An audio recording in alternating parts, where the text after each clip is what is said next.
I'll just read to you a little bit on the back. When Dorothy triumphed over the Wicked Witch of the West in L. Frank Baum's classic tale, we heard only her side of the story. But what about her arch nemesis, the mysterious witch? Where did she come from? How did she become so wicked? And what is the nature of true evil? I mean, right?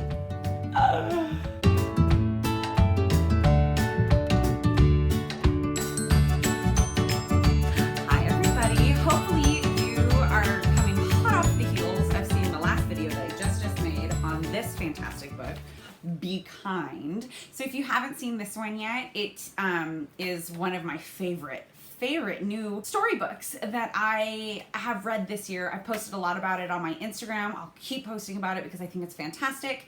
But take a look at that video. I'll link it down below. I talked before in my first video when I was just explaining the whole idea behind this book club, a lot about like why I chose the theme of empathy, and that all still stands, and I think that that's why I want to just use this one theme for the whole entire summer, just simplify it all. Everybody needs things to be a little bit simpler in their lives, right? Especially teachers.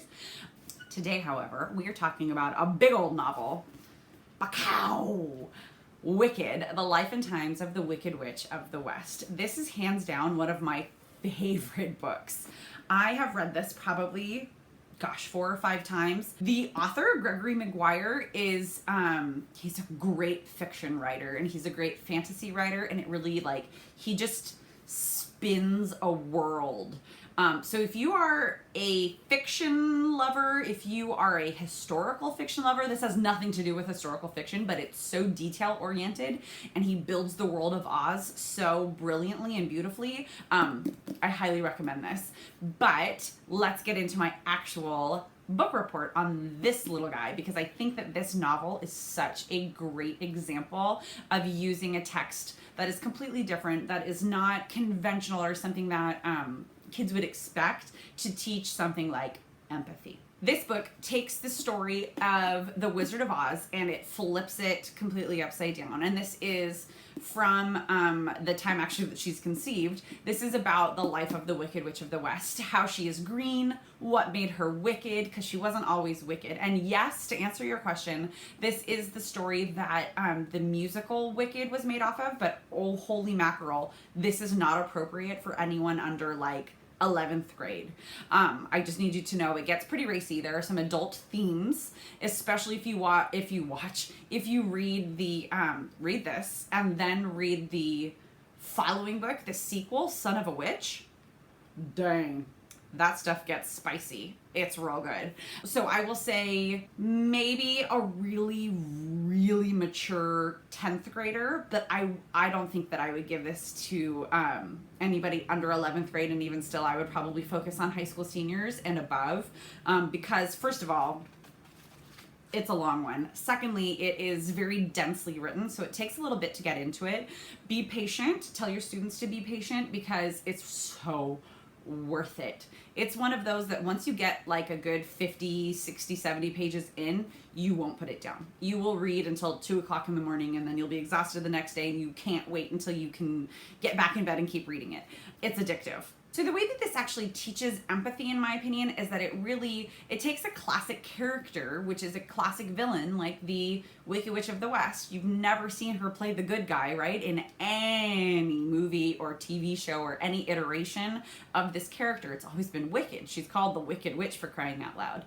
And it shows her as a baby, and it shows her as a little girl, and it shows her treatment and her mistreatment, and it shows how it is a lot of social perception that makes her wicked. She's actually not a bad person. She's just misunderstood. She's Missy Misdemeanor Elliot, okay? She's misunderstood. No, I'm just kidding.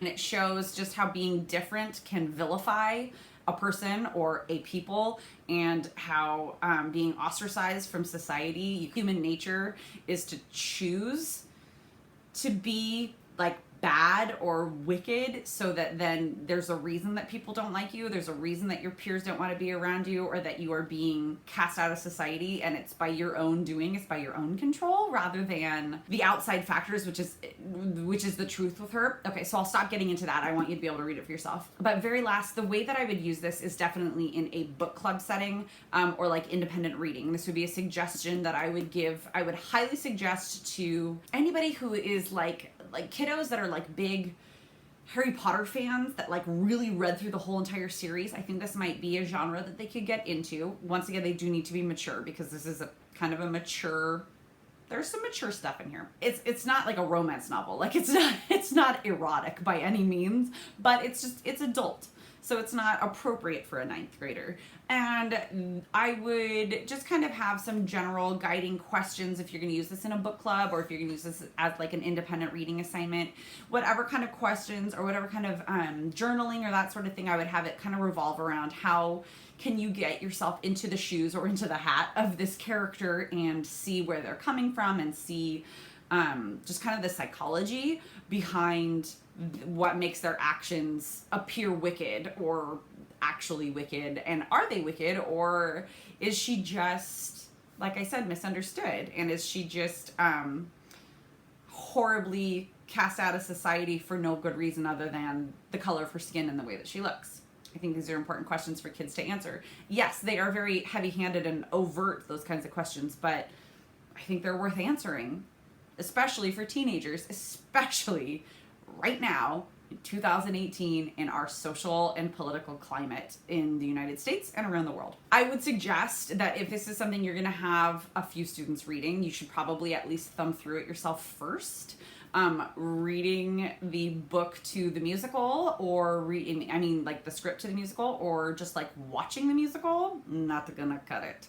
It is not the same. It's all gone. It's like the saddest moment ever.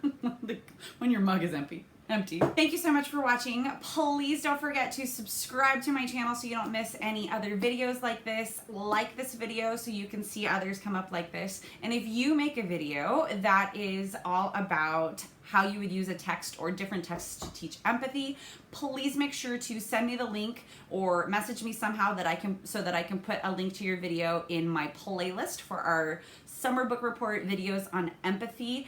And I'll see you next time. Thank you for watching. Bye.